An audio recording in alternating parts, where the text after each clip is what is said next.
Okay, this is Coffeeprops. My name is Scott Kokenauer, and we're here with Rob. Is it Petrie, Rob? It is Petrie. Yep. Okay. Of Rob Petrie Design Arts. If you're following us from Instagram, that's where you'll find it, Rob Petrie Design Arts. So, Rob, thank you for joining us and telling us a little bit about what you do. Before you do that, I just need to tell the listeners how talented Rob is. You guys need to check him out. There's just an authenticity to the cards that he creates.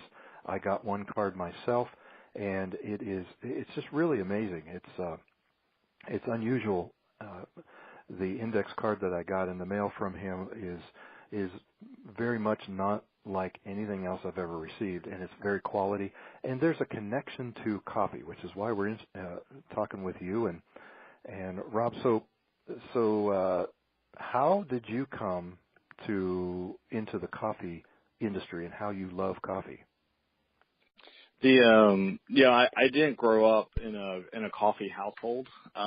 So it was when I went to college, I was introduced by my colleagues when I was studying architecture, and Mountain Dew and Coke and all that kind of ran its course and losing its effectiveness. And I was invited to Mill Mountain Coffee in Blacksburg, Virginia, and so I said, I don't really like it. They said, oh, come on and try it.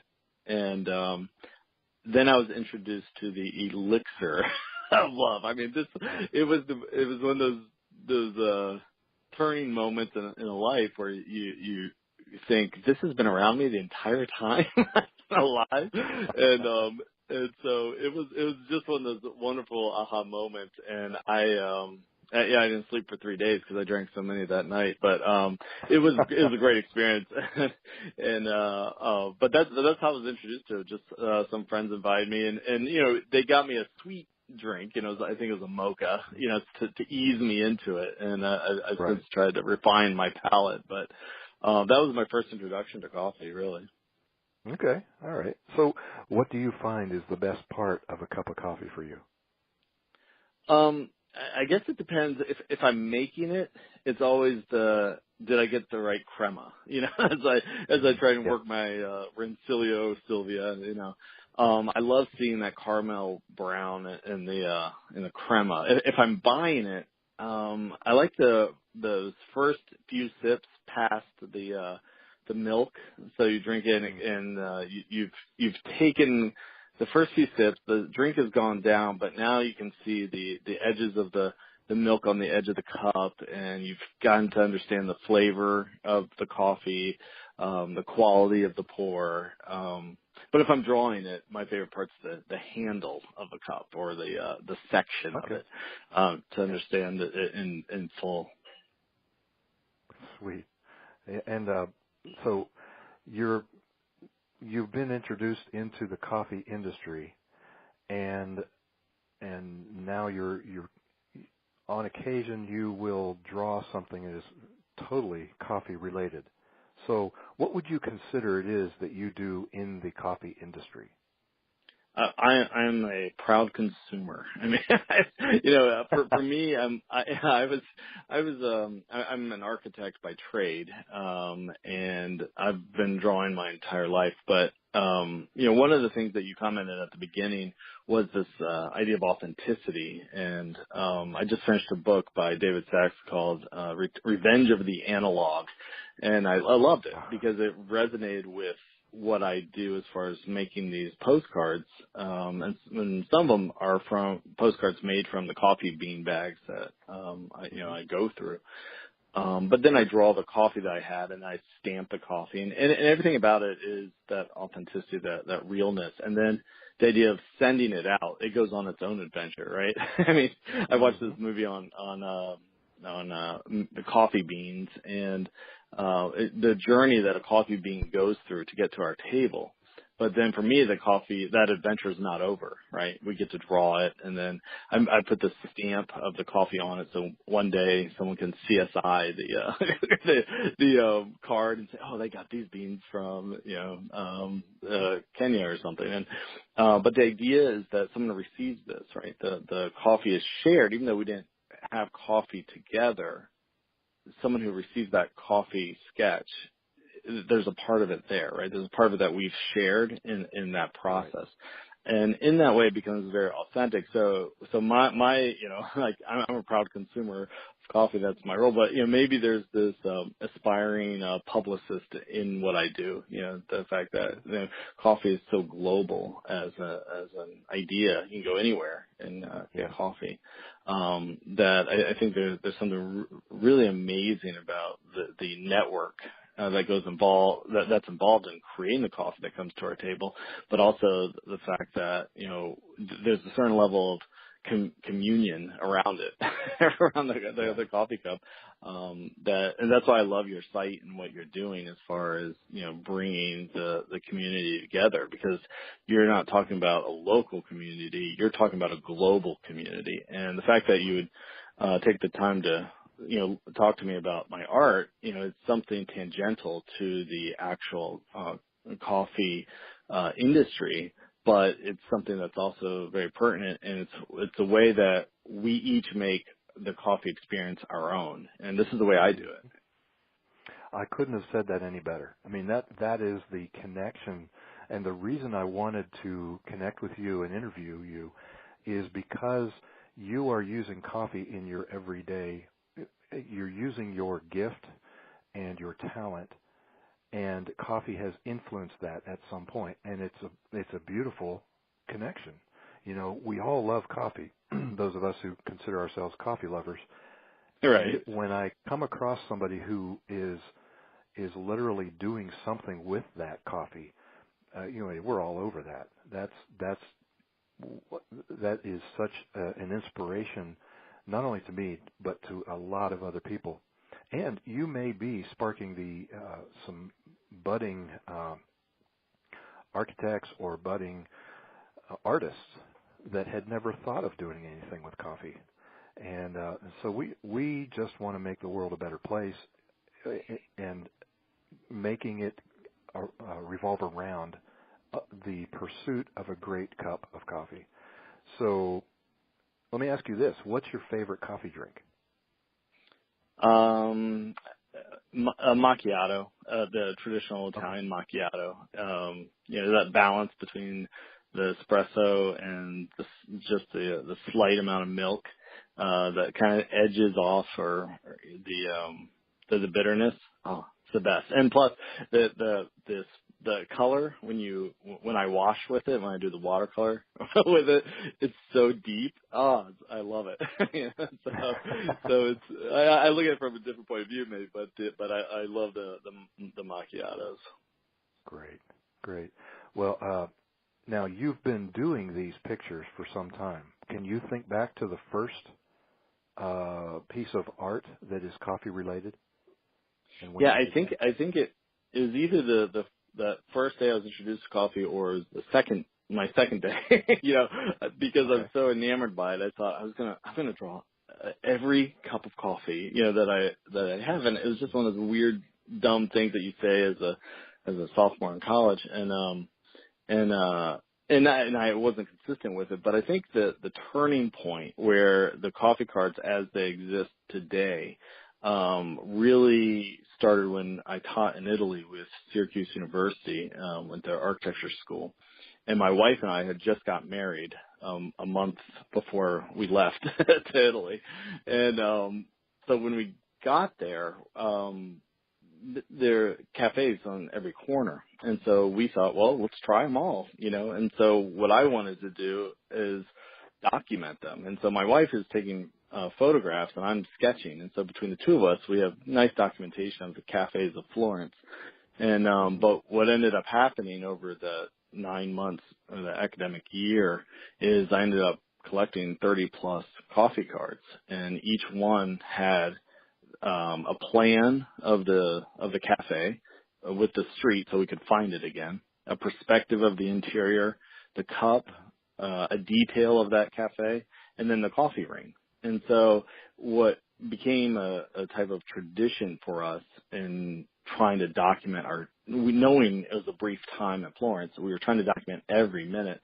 I brought it back to the United States, and traveling with work or traveling with the school, or even staying, I'm in Syracuse, New York, so even staying around here, that tradition of documenting the coffee has stayed with us. And so now, I have hundreds of coffee cards, and quite a bit of them have made their own adventure to friends across the globe as far as Australia and England, and and it's all because of that Instagram community that has spurred some interest in what I'm doing, and we've made some incredible connections globally again through this idea of coffee, and it's something that everyone can resonate with.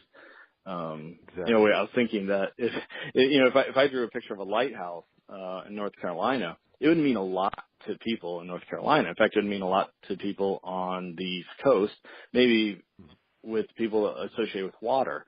But in the Midlands of America or in somewhere around the globe, that lighthouse wouldn't have that significance. But when you talk about coffee, it doesn't matter where you are. It resonates, and I think that's what's so fascinating with it's funny because I track what I post on Instagram, and I track what gets the most hits and likes, and consistently the coffee sketches do, and it's because it has I'm guessing because it has such a broader audience of affection for it. People can relate to it, and I think again it goes back to that authenticity and.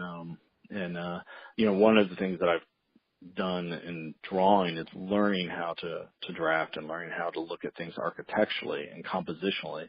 And so I just want to celebrate that with each little cup, because each little cup is a little treasure, isn't it? with Exactly. whoever you're having it with, or the time that it takes to either make it or the time it takes just to drink it. It's kind of a forced pause in your day. And for me, I try to soak every bit of it out, and I do that through the drawings, and then being able to share that beyond just my page to me becomes really important. That's amazing. And that trip to Italy, do you have any plans for like a book or something that you could produce, like the coffee shops of Florence? Oh, that's been in the work for 11 years. We celebrate our 11th anniversary this year, and we have all the documents and having taught the students, they've asked similar things, there's ideas with Oro Publishing about doing some type of coffee table book. There's a local cafe that a friend of ours started in Syracuse, and we've been encouraged to make a book based on their recipes and my sketches, and so there are ideas floating, and I appreciate you bringing that up because that's something that we're real excited about doing something with, especially now that we have all these postcards. We're even thinking of somehow incorporating a map within the book that just kind of begins to identify different cafes throughout the world. Yeah. Okay. Well, tell us about where if someone was listening to this and says, I want to see some of the stuff that's a part of this conversation, where could we see your work? Tell us the website. Yeah. There we go. Yeah, I think the best collection is on Instagram. I started Instagram a year ago, and I've just over 450 posts now, and it's exciting to watch. And that's at Rob Petrie Design Arts, and so that would be the biggest collection. I have a website, petriedesign.com, and that has more of a broad collection of my architecture and some coffee work.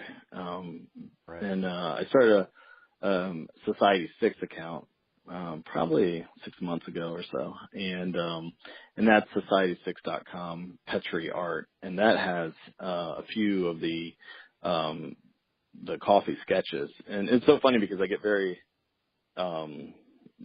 picky about my coffee sketches and which ones get promoted and which ones that I want to see out there, and then there's so many of them. I feel like I can be picky, but I think I need to broaden that because I think people see in it more than what the artist does. People can connect to things deeper because they don't know the backstory, or they don't know the struggle, but what they see is what resonates with them, and they're attracted to it. So I think I need to broaden what I put up there. But the Society 6 site is exciting. Okay. Society6.com/Petrie Art. That's Petrie Art. That's And we'll right. put the links toward the end of this video/interview, audio interview. Before I let you go, I have one question. I'm on the Society 6 page right now, Sure. and I've seen more than one, like a bath mat and the computer skin of Woodborough Coffee in Dayton. Oh yeah, in Dayton, Tell Ohio. us, Mm-hmm. as an Ohioan on the other side of the state of Dayton, my wife grew up around the Dayton area. What is significant about Woodborough? First of all, it's fantastic coffee, and it's in this great little cafe called Press Coffee.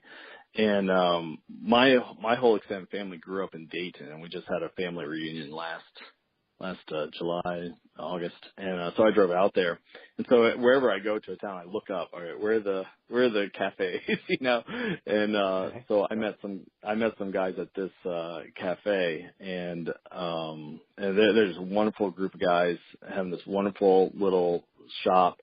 And so I've been ordering their coffee, and we have their mugs now and all that. So they're just, I love the entrepreneurialism of the coffee community, and having connected with these people all over the country. It's something that my wife and I have really encouraged because of what we experienced in Florence. Each of these are individual coffee shops. There's nothing really commercial about them. And we have that in the United States. It's just a broader area to cover, Yeah. So I like to help promote them, and I'll send them something too, let them know. Just basically as a thank you. Thank you for a great coffee. And so it's fun to go into a cafe and see your postcard up on the wall. Oh, well, that's me. Yeah, that's great. And it is while you're talking, I pulled that up on Instagram too. Woodborough Coffee, Wood BURL. Shout out to Woodborough Coffee in Dayton, Ohio. I'm going to have to go and check that out. There's some others in Cincinnati. They're tremendous as well. But Rob, thank you. I wish we had a lot more time. Maybe we'll do another interview later. But I want to keep these short, because a lot of the listeners are very busy, and so we will put all the locations, the Instagram, your website, your Society 6 page at the end of this interview. But thanks a lot for sharing your passion and the thing that drives you with regard to coffee. And hopefully we have educated some folks who are also coffee lovers all over the world. So thanks a lot. Oh, you're welcome. It's a real privilege, Scott. Thank you.